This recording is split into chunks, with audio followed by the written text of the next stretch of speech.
खाने के लिए सोने की थालियों में और चांदी की थालियों में खाना खाते थे लोग, इतना अमीर लोग थे वहाँ के।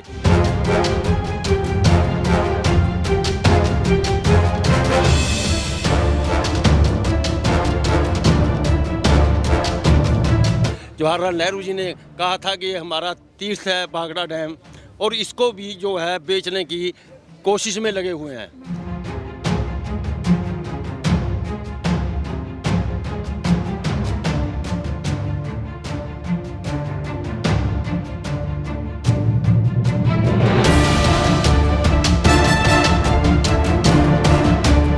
हमारी मांग है जो हमें मानते देती है सरकार, केंद्र की सरकार, वो हमें महीना के 5 तारीख तक दिया जाए।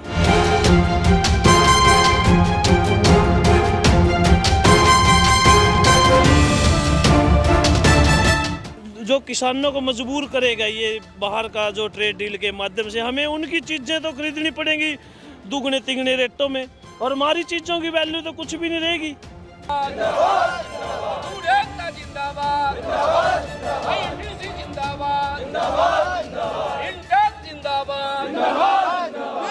कांग्रेस जनता पार्टी के आंदोलन को थमे हुए अभी ज्यादा दिन नहीं बीता है। ऐसे में दिल्ली की सरजमीन पर एक और आवाज बुलंद होती हुई नजर आ रही है। ये जो आवाज है वो किसान और मजदूरों की है। इनका कहना है कि हम सरकार से लगातार अपनी मांगों को लेकर बातचीत कर रहे हैं, लेकिन सरकार जो है वो अनसुनी कर रही है। अब ऐसे में जो ये किसान और मजदूर हैं वो दिल्ली के तालकटोरा स्टेडियम में एकत्रित हुए हैं और ये अपनी कई विभिन्न मांगों को लेकर यहाँ आए हैं।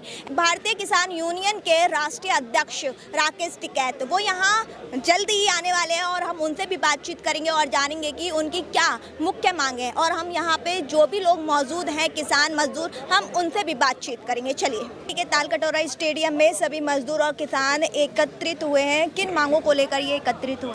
बहन जी, जनपद हापुड़ से हम आते हैं। ये सारे किसान जनपद हापुड़ से हैं। जनपद हापुड़ में जो पिछला समय निकल गया गन्ना का, उसका गन्ने का भुगतान नहीं हुआ है।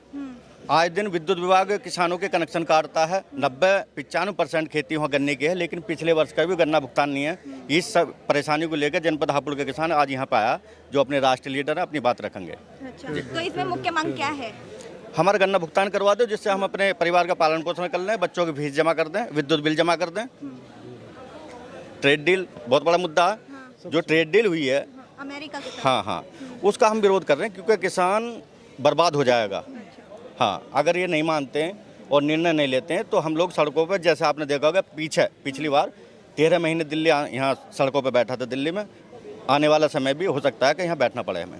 देख ही सकते हैं कि दिल्ली के तालकटोरा स्टेडियम में किसानों के साथ साथ मजदूर भी लोग भी आए हैं। हम उनसे जानेंगे कि उनकी सरकार को लेकर सरकार से क्या मांगे। सर, क्या मांगे आपकी सरकार से? देखिए, सरकार से खैर मांगा तो नहीं जाता है। लोकतंत्र में सरकार जनता के लिए बनी होती है, मांगने वाली बात ही पैदा नहीं होती। लेकिन हालात ऐसे बने हैं कि पूरा देश का मजदूर किसान जो है वो पीड़ित है और आज यहाँ पहुँचा है। मुख्य तौर पर हमारी जो डिमांड है, हम तो एक ही बात कह रहे हैं कि ये हमारा देश है। देश को किसान और मजदूर बनाता है, चंद कॉरपोरेट लोग नहीं बनाते। एक तो देश का प्राइवेटाइजेशन जो मोदी सरकार बड़े पैमाने पे कर रही है, बड़ी तेज़ी के साथ कर रही है, इसको रोके। एक मोनेटाइजेशन पाइपलाइन के तहत ये जो 30-30 साल के लिए नई अब योजना लेके आए हैं, ठेकाकरण कर रहे हैं। मतलब पहले तो ये सीधा बेचते थे, अब ये 50 साल के लिए लीज पर दे रहे हैं। सरकार के उपक्रम है। अभी आप देखेंगे हिंदुस्तान का, पूरे विश्व का सबसे बड़ा नेटवर्क रेलवे का है। रेल लाइन कोई बिछा नहीं सकता। अभी उस रेल लाइन पर जो अपने स्टेशन मास्टर है वो हमारा है, देश का है, यानी गवर्नमेंट का कर्मचारी है। पीछे का गार्ड गवर्नमेंट का कर्मचारी है, उसको आगे चलाने वाला इंजन को वो गवर्नमेंट का कर्मचारी है। रेल किसकी है? गवर्नमेंट की है। रेलवे लाइन किसकी है? गवर्नमेंट की है। लेकिन चला कौन रहा है? अडानी रेलवे। तो इसका जो मुनाफा है, देश की गाड़ी कमाई जो हमारे पूर्वजों की थी, जिससे ये सारा सेटअप कोई सरकारें अपने घर से नहीं लाती, जनता का पैसा है। जितना डेवलप हुआ है देश में आज़ादी के बाद में, वो आप समझते हैं कि जनता के टैक्स से ही आया। और अब एक आदमी अडानी लॉजिस्टिक कंपनी चलाता है, अडानी ये रेलगाड़ी माल भाड़ा गाड़ी चलाएगा, अडानी रेल चलाएगा, ये समझ से परे है। तो हमारी मुख्य मांग है कि निजीकरण पर रोक लगाई जाए। और जो अभी 4 लेबर कोड मजदूरों के लिए ये जो लेके आए हैं, ये मजदूरों का डेथ वारंट है। अंग्रेज़ों के ज़माने में हमारे पूर्वजों ने, वो कोई हमें यूँ अंग्रेज़ों ने दान में नहीं दिए थे। अंग्रेज़ों के ज़माने में हमारे पूर्वज लड़े और 1926 में ट्रेड यूनियन एक्ट को लागू करवाया। हालांकि ऐसा नहीं है कि ट्रेड यूनियन एक्ट लागू होने से सारी मजदूरों की समस्याएं दूर हो गई, लेकिन हमें कुछ राहत मिली। उन कानूनों के तहत अब भी कोई सुविधा नहीं मिल रही थी, लेकिन हम लड़कर अपना हक हासिल कर लेते थे। सामाजिक सुरक्षा का था, पीएफ का था, बोनस का था, परमानेंट काम का अधिकार था, काम के घंटे का था। ये जो अभी कानून लेकर 4 लेबर कोड लेके आए हैं, ये पूरे के पूरे ख़त्म करके मजदूरों को पूंजीपतियों के हवाले कर दिया। क्योंकि विदेशी पूंजी की ये शर्त है, ये नियम है। वो कह रहे हैं कि हिंदुस्तान में जो श्रम कानून मजदूरों के लिए बनाए हैं, आप इनको सरलीकरण करो, यानी इनको ख़त्म करो, ताकि हमारी पूंजी को हिंदुस्तान में लूटने के लिए कोई बाधा रास्ते में नहीं आनी चाहिए। तो ये जो मोदी सरकार के कदम जो प्राइवेटाइजेशन की तरफ बढ़ रहे, निजीकरण की तरफ बढ़ रहे, और ख़ास तौर से मजदूरों के जो कानून लाए हैं, ये किसानों के साथ संबंध है इनका। ये किसानों की एक तरफा ज़मीन छीनना चाहते हैं, हमारे अधिकार खत्म करना चाहते हैं। सरकार तो ये कह रही है कि हम किसानों के हित की बात कर रहे हैं, जो भी सोच रहे हैं हम किसानों के लिए, किसानों के फायदे के लिए सोच रहे हैं। ये जो मोदी सरकार कह रही है ना, मैं आपको एक छोटा सा उदाहरण देता हूँ। अमेरिका में 3% लोग खेती करते हैं।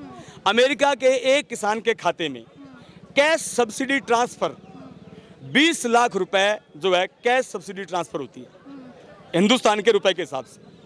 और हमारे यहाँ देश में मोदी जी 2 सीजन में 6 मासिक में 6,000 रुपये ट्रांसफ़र करते हैं। तो आप अंदाज़ा लगा लीजिए कि मोदी जी किसानों का कितना भला कर रहे हैं और मजदूरों का कितना भला। कहाँ एक तरफ 20 लाख और कहाँ एक तरफ 6,000। तो आप इसका खुद ही आंकलन कर सकते हैं। कहने में क्या जाता है, हाथी के दांत दिखाने वाले और खाने वाले और होते हैं। कहने तो उनका, ये जो मध्य प्रदेश के पूर्व मुख्यमंत्री आजकल वो हैं, क्या नाम है आपके, कृषि मंत्री हैं, केंद्रीय मंत्री हैं, वो कह रहे हैं संसद में कि किसान 4-4 फसल ले रहा है, उसकी आमदनी 8 गुना हो गई। ये उनकी शिवराज सिंह चौहान की बात कर रहे हैं। अब ये बताइए कि उनको पूछो भी, कभी आप खेत में जाकर आए थे क्या? और अभी एक वीडियो चल रहा था, किसान के खेत में जाकर एक आम तोड़कर खड़े हो गए, वो मशीन का, कहते जी हम इसका उद्घाटन करने आए हैं। किसान से पूछिए आखिर हकीकत में क्या है। किसान की 24 घंटा काम करने के बाद भी अगर उसकी एवरेज औसत निकालें तो उसको 30 रुपए मजदूरी मैडम पड़ती नहीं है। उससे अच्छे हम मजदूर हैं, कम से कम हमें 300 तो मिलता है भी। सुबह से लेकर अगर हमें 12 घंटे भी काम करवाएंगे तो 300 तो लेंगे। उनको सिर्फ 24 घंटे काम करने के बाद में 30 रुपए डेली उनकी एवरेज आ रही है। इस राज में तो आप अंदाज़ा लगा सकते हैं कि किसानों का कितना भला, किसानों का इतना भलाई होता। सरकार की वर्तमान परिस्थिति में जो उनकी रवैये हैं, संभवतः मजदूर और किसान और नौजवानों तीनों के विरोध में है। संभवतः ये सरकार जिस उम्मीद के साथ आई थी, उस पर कहीं मजदूर और किसान और नौजवानों के साथ खड़ा नहीं उतर पा रही है। हम श्रम संगठन से आज वहाँ इस सम्मेलन हो रहा है तालकोटरा स्टेडियम में, मुख्य रूप से कहना चाहेंगे कि श्रम कानूनों के विरोध में जो अभी वर्तमान परिस्थिति में सरकार ने जो निर्णय लिया है, उसमें सारे श्रम संगठन, देश के पहली बार राष्ट्रीय स्तर पर सारे श्रम संगठन एक मंच पर आकर, साथ साथ में किसान के भी जितने भी हमारे श्रम संगठन हैं, उनके भी जितने भी संगठन हैं, सभी एक मंच पर आकर एक आवाज़ बनकर इस सरकार के विरोध में हम लोग खड़ा होने जा रहे हैं। आने वाले समय में एक चेतावनी है। तालकोटरा स्टेडियम जो आज ये मीटिंग हो रही है, एक उनकी चेतावनी है। आने वाले समय में देश में वो जो नौजवानों ने अभी वर्तमान समय में एक थोड़ी सी चिंगारी जलाई और देश को पीछे होना पड़ा, सरकार को पीछे होना पड़ा, यह पुनः बड़ी चिंगारी न जले किसान और मजदूरों के साथ, ये हम लोग चेतावनी के रूप में स्टेडियम तालकोटरा स्टेडियम के माध्यम से हम लोग ये सरकार को एक संदेश देने के लिए आज हम लोग एकत्र हुए हैं। क्या रणनीति रहेगी? आगे की रणनीति है कि 10 अगस्त को पूरे देश में एक नए तरीका से आंदोलन होगा, संगठित और असंगठित क्षेत्रों में, जो एक ऐतिहासिक होगा। और उस पर पुनः अगर सरकार नहीं मानी तो देश स्तर पर श्रम संगठन, किसान संगठन, नौजवान साथी मिलकर एक नई बड़ी रूप में हम लोग आंदोलन का एक रूप देंगे, जो कि देश को सोचने पर, तत्काल की सरकार को सोचने पर मजबूर होना पड़ेगा। आने वाला समय हम लोग पहले भी कई बार हम लोग अपने प्लेटफॉर्म के माध्यम से सरकार को चेतावनी के रूप में आग्रह कर रहे हैं कि मान जाए, श्रम कानूनों को वापस लें, नहीं लेंगे तो आने वाला समय अच्छा नहीं होगा। यानी कल 28 तारीख को हमारी संयुक्त किसान मोर्चा की बड़ी मीटिंग दिल्ली के अंदर हुई थी। उसी को लेकर के तमाम ट्रेड यूनियनें, खेत मजदूर, मजदूरों के संगठन और संयुक्त किसान मोर्चा की तमाम लीडरशिप और चिंतनशील लोग ऑल इंडिया से तालकटोरा स्टेडियम दिल्ली के अंदर 29 जुलाई 2026 को हम एकत्रित हुए। जो ज्वलंत मुद्दे हैं किसानों के, मजदूरों के, उनके ऊपर हमारी सीनियर लीडरशिप ने विस्तार से अपनी बातें रखी और अपने अधिकारों के लिए, देश के किसान और मजदूर को जिंदा रखने के लिए, बचाने के लिए आगे के बड़े फैसले लिए गए, जिनको हम ग्राउंड के ऊपर कंधे से कंधा मिला करके लागू करेंगे और जीतेंगे। जिसमें जो मुख्य जो ज्वलंत मुद्दा है, देश के प्रधानमंत्री नरेंद्र जी मोदी ने ट्रंप के साथ, अमेरिका के राष्ट्रपति के साथ जो ट्रेड डील की है और कृषि व्यापार का रास्ता हिंदुस्तान के अंदर खोल दिया अमेरिका का, ये जो समझौता करके आया है ट्रंप के साथ मोदी साहब, ये हिंदुस्तान के किसानों का और हिंदुस्तान के कमेरे वर्ग के लिए डेथ वारंट है। इसको हम किसी भी सूरत में लागू नहीं होने देंगे, क्योंकि अमेरिका एक बहुत चालाक देश है। पहले एक गाना आता था, आम आदमी कहता था भाई दाल रोटी खाओ और प्रभु के गुण गाओ, लेकिन आज दाल रोटी पर हमला कर रही है भारत सरकार और अमेरिका की सरकार। ये कॉरपोरेट जगत के हवाले करना चाह रही है। अगर रोटी तिजोरी में बंद होगी तो आम आदमी दुखी होगा, किसान भी दुखी, मजदूर भी, छोटा दुकानदार भी, रोटी सबको चाहिए। अमेरिका ने वेनेजुएला एक देश है, वो बहुत अमीर देश था, वहाँ पर खाने के लिए सोने की थालियों में और चांदी की थालियों में खाना खाते थे लोग, इतना अमीर लोग थे वहाँ के। लेकिन अमेरिका ने उसके साथ एग्रीकल्चर ट्रेड व्यापार संगठन समझौता किया और अमेरिका ने आस्ता आस्ता कम रेट में वहाँ अपने अनाज वहाँ भेजता रहा और वेनेजुएला के लोग आलसी हो गए, उन्होंने खेती करना छोड़ दिया और इन्होंने पैसा तो लूट लिया, अब ये किसान की फसल को भी तिजोरी में बंद करने का काम कर रहे हैं। और जो अभी युवाओं ने संघर्ष किया, उनके ऊपर लाठी गोलियां जो चलाई गई हैं वो आप लोगों के सामने थी, लेकिन युवाओं ने डटकर सामना किया और मोदी की कमर तोड़ने का काम किया। लेकिन अभी ये लड़ाई यही नहीं रुकेगी, लड़ाई आगे चलेगी और इस तानाशाह सरकार को अपने जो भी है सभी अपनी पदों को त्याग पत्र देकर अपना शांति से अपना घर बैठना पड़ेगा। नहीं, जब तक ये लड़ाई ऐसी चलती रहेगी। अभी ये युवा की थी, लेकिन आने वाले समय में सभी संगठन और युवा बुजुर्ग इनके खिलाफ खड़े होंगे। बहुत जल्द एक ऐसा आंदोलन शुरू किया जाएगा, सभी वर्ग, किसान यूनियन और सभी संस्थाओं की तरफ से भी इसको सबक सिखाना पड़ेगा। और जो ये अपने जो किसानों को मजबूर करेगा ये बाहर का जो ट्रेड डील के माध्यम से, हमें उनकी चीज़ें तो खरीदनी पड़ेंगी दुगने तिगने रेटों में, और हमारी चीज़ों की वैल्यू तो कुछ भी नहीं रहेगी। तो ये तीन जो भी कानून है सरकार इसको वापस ले, हमारी यही मांग है। और मेरे से पहले भी वक्ता थे, उन्होंने पूरी जानकारी आप लोगों को दी। मैं हमारी मांग है जो हमें मानदेय देती है सरकार, केंद्र की सरकार, वो हमें महीना के 5 तारीख तक दिया जाए। अच्छा, पैसे कब तक आती है? 4-5 महीना में। अभी हम लोग को 8 महीना 9 महीना का मानदेय रोके हुए हैं केंद्र की सरकार। अच्छा, और क्या मांगे? हमारी मांग है कि जब हम रिटायरमेंट करते हैं तो सेविका को 5,000 और सहायिका को 3,000 रुपया पेंशन के रूप में दिया जाए। तो अभी तक कितनी मिल रही थी? अभी कुछ नहीं, पेंशन में हम लोग को कुछ नहीं मिलता है। कुछ नहीं मिलता? नहीं। तो आप देख सकते हैं ये इनकी अपनी मांगों को लेकर यहाँ आई है। आप क्या कहना चाहोगी? मैं सरकार से यही कहना चाहूँगी कि इस आंगनबाड़ी में हम सभी अपना पूरा ज़िंदगी बिता दिए, लेकिन सरकार ये कभी नहीं समझी कि हम लोगों ने क्या किया। जन्म से मृत्यु तक का जो बच्चों का है वो हम लोग उनको लाभ देते हैं, उनको जानकारी देते हैं, लेकिन उसके एवज में हम लोग को कुछ नहीं मिलता है। जहाँ तक मानदेय की बात है तो मानदेय हम लोग को 2 अंश से मिलता है, केंद्र सरकार और राज्य सरकार। जो केंद्र सरकार है वो 4500 रुपये और राज्य सरकार 5,500 रुपये। तो वो 5,500 जो भी है 1 महीना 2 महीना में हम लोग को मिल जाती है। लेकिन जो केंद्र सरकार का है 4500, वो हमें अभी 9 महीना से नहीं मिला है और उसका कुछ पता भी नहीं है। और उसमें काम, हाँ, वो कुछ पता नहीं है। और उसमें काम देखा जाए तो हम लोगों को सुबह 8 बजे से 1 बजे तक तो करना ही करना है। और उसके अलावा और भी बहुत विभाग से जोड़ दिया गया है, उसमें भी काम दिया जाता है, लेकिन उसका हम लोग को कुछ भत्ता नहीं मिलता है।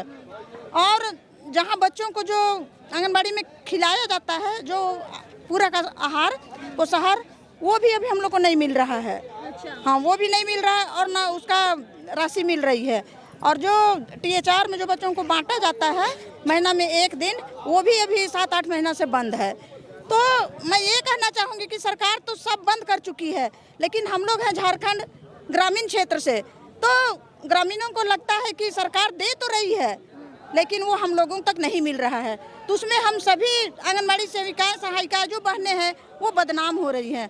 तो कम से कम सरकार से ये कहना चाहूँगी कि हम लोगों का जो भी है वो समय से दिया जाए। और जहाँ तक मानदेय का बात है, जो भी है 10,000 11,000, वो एक निश्चित तिथि में हर माह दिया जाए।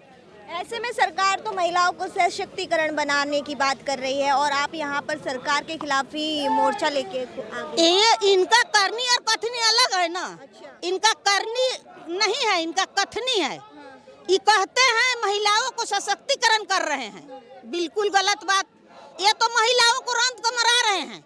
महिला जिस विभाग में है उस विभाग को इन्होंने पूलर करके रखा है, बिल्कुल कमजोर कर दिया है।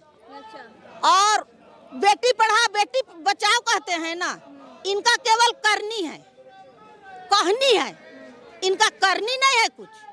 ये सरकार बिल्कुल निकम्मा टाइप का सरकार है, जो पूंजीपतियों का सरकार है, गरीबों का सरकार नहीं है, ग्रामीणों का सरकार नहीं है। रूरल क्षेत्र में इन्होंने काम को सुनता ही नहीं है। सरकार तो ये कहती है कि ये सरकार जो है गरीबों की है और किसानों की है, युवाओं की है, फिर भी ऐसा क्यों कर रही है? क्या कहोगे? अब इसमें तो हम लोग क्या बोल सकते हैं ना, उसका विचार क्या है, उनका युवाओं के साथ में उसको क्या जिस तरह से बीजेपी सरकार ने जनता के ऊपर विश्वास दिलाया था, क्या उस हिसाब से वो काम कर रही है? उस हिसाब से तो नहीं नहीं, कोई काम नहीं। वो तो कहे थे कि 15 लाख रुपया हर इंसान के खाते में चले जाएंगे। किसी का खाता में आया है? आप आज मीडिया से कहीं सुने हैं कि मेरा खाता में 15 लाख आया है? बिल्कुल झूठा आश्वासन। इनका काम है झूठा आश्वासन देना, इनका काम कहीं पर करने का नहीं है। ये पूंजीपतियों का सरकार है। ये बड़े लोगों से बात करते हैं, बड़े बड़े बात करते हैं, उन लोग से मिलते हैं। गरीबों से मिलने का इनका कोई अधिकार नहीं है, ये नहीं जाएंगे। या अब ये 10 तारीख को जो आंदोलन होगा, व्यापक आंदोलन कह रहे हैं किसान इसको, क्या आप उसमें शामिल होंगे? एकदम शामिल होंगे। मैं भी एक किसान आंदोलन से ही जुड़ता हूँ। मैं हिंद मजदूर सभा से ही एफिलिएशन है मेरा भी एफिलिएशन उन्हीं लोग के साथ है। आप क्या कह रहे थे? हम यही बोल रहे थे, जैसे हम लोग को जितना काम कराता है उसके अनुसार से हम लोग को मिलता नहीं है। इस सब चीज़ के लिए तो उनको सोचना चाहिए। जो कर रहे हैं, जो मिल रहा है, वो भी हम लोग को दे नहीं पा रहे हैं। तो हम लोग जो मांग रहे हैं इतना, तो उनको तो और थोड़ा सा होना चाहिए ना। समय से हम लोग को, जैसे महीना में हम लोग को 5 तारीख तक हर माह हम लोग को कम पैसा है, फिर भी उतना में मिल जाता तो हम लोग का परिवार चलता। लेकिन हम लोग का परिवार तो खुद ही कुपोषित हो जा रहे हैं। हम लोग खुद हो रहे हैं, बच्चा भी हो रहे हैं, तो हम लोग कहाँ से करेंगे? हम लोग खुद कुपोषित, हम लोग खुद कुपोषित है। ये सरकार, मेरा काम का नाम है बाल महिला विकास परियोजना। पर सरकार तो ये कहती है सबका साथ सबका विकास। झूठा, बोलने में कुछ नहीं लगता है। अभी हम दिन को रात भी कह सकते हैं, वही है मोदी सरकार। दिन को रात कह देंगे और उसको सुनने वाला लोग सुन जाता है गलत फहमी में, बिल्कुल गलत। इनका कोई सब किसी के साथ नहीं, किसी का विकास नहीं, इनका है पूंजीपतियों का ये सरकार है। क्या अमानी अडवाणी का सरकार है, उन लोग के साथ इनका संबंध है और गरीबों के साथ इनका नाता बिल्कुल खत्म है। वोट लेने के दिन ये कहते हैं कि हम गरीबों के साथ हैं और उस पर वोट नहीं मिलता है। ये तो जातिवाद बना दिए, जातिवाद बना के जो ये क्या गमछा कहते हैं उसको, गेरुआ गमछा और गेरुआ पोशाक में ये वोट ले रहे हैं। ऐसा नहीं है, इनका ये जाति बांट के हिंदुस्तान को बांट रहे हैं। मोदी सरकार के खिलाफ इतनी नाराजगी क्यों है? नाराजगी है, हम है मुलाजिम वर्ग। अच्छा। हम भाखड़ा नंगल जो डैम है वहाँ पे काम करते हैं। जो हमारा जो डैम पे जो कर्मचारी है वो बिल्कुल ख़त्म कर दिए है। वहाँ पे काम करने वाले कर्मचारी नहीं रहे हैं। बिजली का उत्पादन थोड़े से कर्मचारी जो है वो कर रहे हैं, बाकी जो है ठेके पे दे रहे हैं।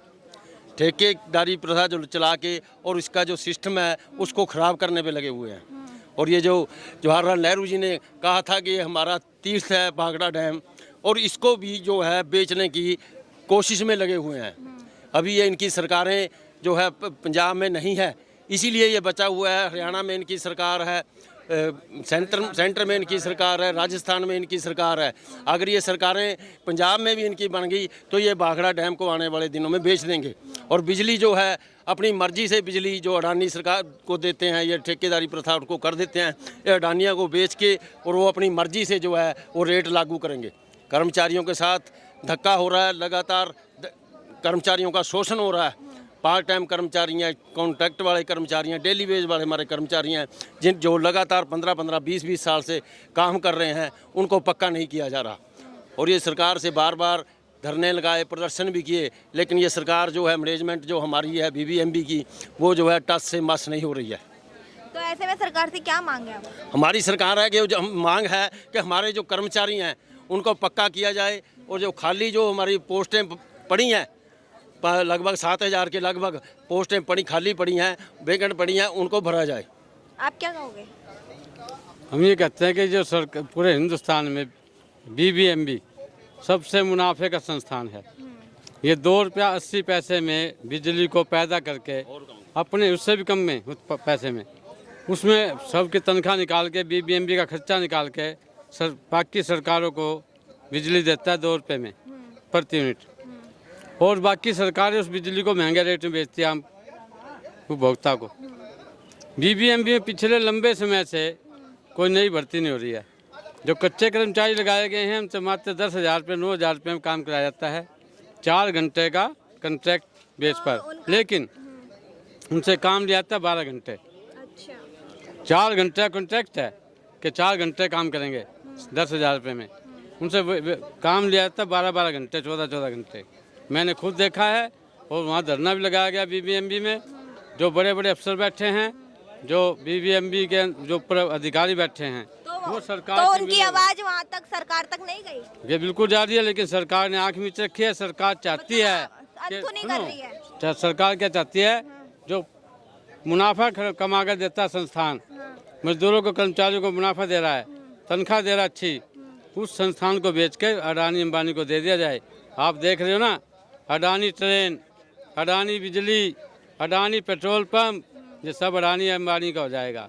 जैसे दूसरे मुल्कों में है, कनाडा में, अमेरिका में, सब पूंजीपतियों का होगा। यहाँ का किसान, यहाँ का मजदूर सड़कों पर होगा या बिल्कुल भूखमरी पर होगा। ये सरकार की मंशा है। लेकिन सरकार तो ये कह रही है कि हम किसानों के लिए, युवाओं के लिए। नहीं, ये सब ढकोसले हैं, झूठ हैं। हमारे मोदी जी इतना अच्छा झूठ बोलते हैं, लपेट कर, पता नहीं कहाँ से आंकड़े उठा के लाते हैं। जिस साल में पैदा नहीं हुए थे उसकी बात करते हैं। जहाँ भी जाते हैं, पठानों में जाते हैं, पठान का बच्चा हूँ, सरदारों में जाते हैं, सरदार का बच्चा हूँ। ये कौन से किसकी औलाद हैं? कहते हैं मैं तो ऊपर से टपका हूँ। दूसरी बात, मोदी जी इतनी अच्छी तरीके से झूठ फेंकते हैं जो इतिहास में कोई जिसका तथ्य नहीं है, और पब्लिक को गुमराह कर रहे हैं। आप देखिए, हिंदुस्तान में 85% BPL है। तो दूसरी बात, पब्लिक को कैसे गुमराह कर रहे हैं? ये गुमराह से कर रहे हैं। ये कहते हैं विकास, सबका विकास। कहाँ विकास है? आपकी उम्र, मेरी उम्र, जो बच्चा भी पेट में पल रहा है उसके ऊपर पर कैपिटा 1,85,000 रुपये कर्ज है। 1,85,000 गुना 145 करोड़, उसको कर दीजिए आप गुना। ये है कहाँ का विकास है? वर्ल्ड बैंक का कर्जा इतना हो चुका है हिंदुस्तान पर, वो उतार नहीं पाएंगे। पिछले 12 साल में 48,000 रुपये पर कैपिटा था, वो 1,85,90 तक पहुंच गया है। ये सरकारी आंकड़े हैं। तो कहाँ का विकास है? ये मोदी जो बोलते हैं कि हम महिलाओं को शिक्षा देंगे, कहाँ है? हिंदुस्तान में 95,000 के करीब स्कूल, सरकारी स्कूल बंद किए जा चुके हैं। ये नई शिक्षा नीति है। तो बच्चे कहाँ पढ़ेंगे?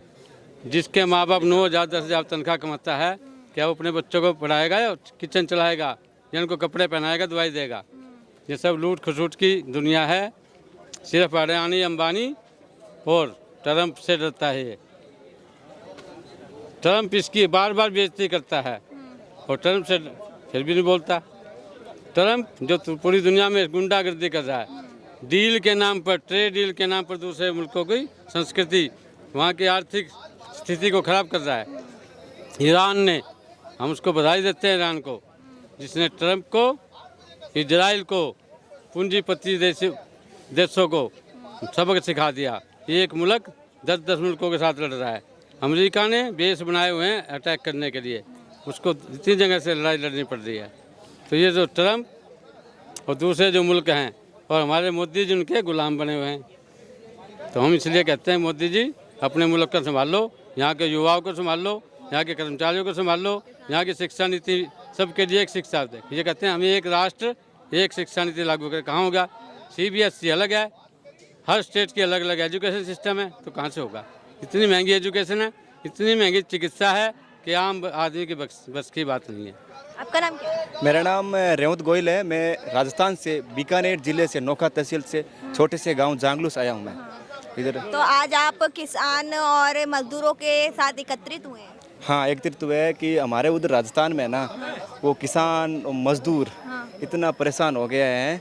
उस जैसे हम देख रहे हैं कि वो सोलर वाली कंपनियाँ आ रही है और वो सोलर लगा के जो ये काट रही है, वर्क्स काट रही है, और इस वर्क्स काटने की वजह से हमारे राजस्थान में है ना वो वातावरण और ये जो ऑक्सीजन लेवल है वो कम हो गया है।